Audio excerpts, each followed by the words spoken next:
Hello and welcome to Daily Reflection with Aneel Aranha. Today is the 28th of October 2019 and we're going to reflect on Luke 6:12 to 16. Now during those days Jesus went out to the mountain to pray, and he spent the night in prayer to God. And when day came, he called his disciples and chose 12 of them, whom he also named apostles: Simon, whom he named Peter, and his brother Andrew, and James, and John, and Philip, and Bartholomew, and Matthew, and Thomas, and James, son of Alphaeus, and Simon, who was called the Zealot, and Judas, son of James, and Judas Iscariot, who became a traitor. The Gospel of the Lord. Today we celebrate the feasts of Simon and Jude, two of the 12 people that Jesus handpicked to proclaim his kingdom. The Simon referenced here is not Peter. He's referred to as Simon the Zealot. And the Jude referenced here is Judas, son of James.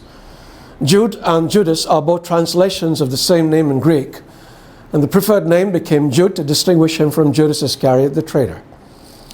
Jude is credited with the authorship of the Epistle of Jude, the second last book in the Old Testament. It is a very short letter, just a little longer than these reflections, but he says something in it that is very relevant to what is happening around us today, and I'd like to read it to you. Certain intruders have stolen in among you, people who long ago were designated for this condemnation as ungodly, who pervert the grace of our God into licentiousness and deny our only Master and Lord Jesus Christ. People take messages about infiltration as an overreaction and often discount them outright. But it was happening back then in the early church too, and Jude found it necessary to warn against it.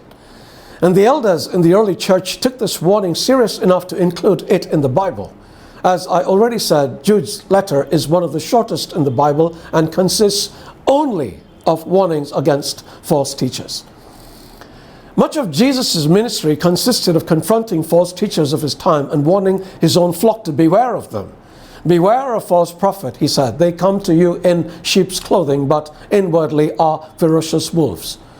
When talking about things to come, he warned again, beware that no one leads you astray, for many will come in my name, saying, I am the Messiah, and they will lead many astray. The Apostle Peter devotes most of his second letter to warning against false teachers. John, in his epistles, repeatedly warns of the same.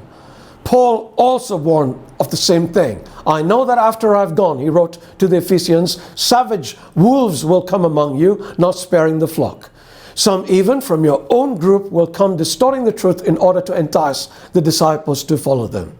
This is not fear-mongering. This is good sense. And how do we know when we're being lied to? Know the Bible, know the Catechism, know them well. And do share this reflection and subscribe to this channel by clicking the button below so others can know too. God bless you.